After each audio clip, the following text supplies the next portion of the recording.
হাই ৰাইজ, মই আজি আপোনালোকক দেখাবলৈ গৈ আছোঁ মোৰ একেবাৰে সৰু কুকুৰা ফাৰ্মখন। তেতিয়াহ'লে দেৰি নকৰি যাওঁচোন অলপ। আৰু দেখিছে নহয়, এইফালে মোৰ একেবাৰে সৰু কুকুৰাৰ গঁৰালটো।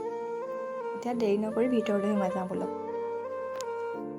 আৰু এয়া দেখিছে নহয় মোৰ কুকুৰাখিনি। ইয়াতে আছিল মোৰ 100 কুকুৰা, আৰু 100 কুকুৰাৰ ইতিমধ্যে এসপ্তাহৰ আগত মই 50টা কুকুৰা বিক্ৰী কৰিলোঁ। আৰু ইয়াতে আছে এতিয়া 50টা কুকুৰা, আৰু এই 50টা কুকুৰাটো মই বিক্ৰী কৰিম বুলি ভাবিছোঁ পূজাৰ আগত।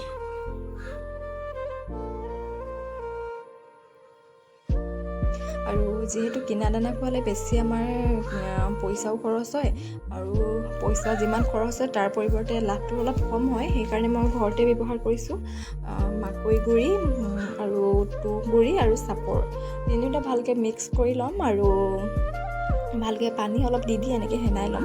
তাৰপিছতে আমি কুকুৰাক খাব দিম। মানে কি হয়, এইটোৰ দামো যথেষ্ট কম আৰু ইয়াৰ পৰা গ্ৰ'থটোও ভালকৈ আহে।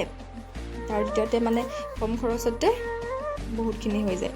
সেইকাৰণে মই প্ৰায় এতিয়া 2 মাহ হৈ গ'ল সেইখিনি কুকুৰা। তাৰপিছতে মই এতিয়া এইটো ব্যৱহাৰ কৰিছোঁ। আগতে 2 মাহটো দানাই খোৱালোঁ। তেতিয়াহ'লে যাওঁ বোলো কুকুৰাক দানাখিনি দি আহোঁগৈ।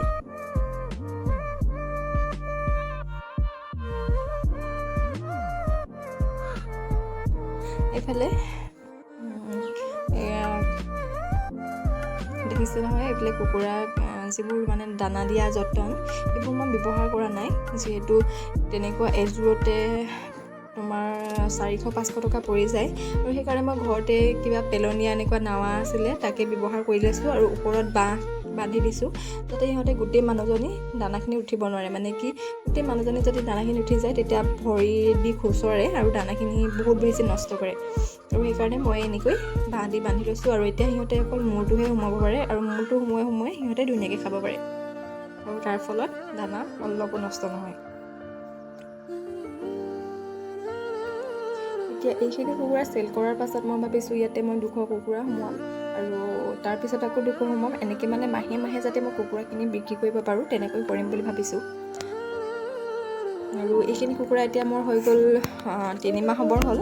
আৰু প্ৰিয় লোকেল কুকুৰা হয়, যিহেতু ইহঁতক অকণমান ডাঙৰ হ'বলৈ সময়ৰ প্ৰয়োজন হয়। 2.5 মাহৰ পৰা 3 মাহ লাগে এইখিনি ডাঙৰ হ'বলৈ। 3 মাহত ধৰি লওক আপোনাৰ 1 কেজি 900 তেনেকুৱা হৈ যায়। আৰু এতিয়া এইখিনি মোৰ 800-900 তেনেকুৱা হৈ আছে, আৰু এসপ্তাহৰ মানৰ পাছতে মানে এইখিনি চেল কৰি দিয়া হ'ব।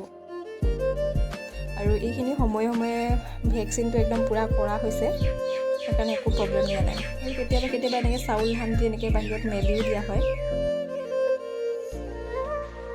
মেলি দিলে ভাল, সিহঁতে অকণমান মুকলিমূৰীয়াকৈ চৰিব পাৰে।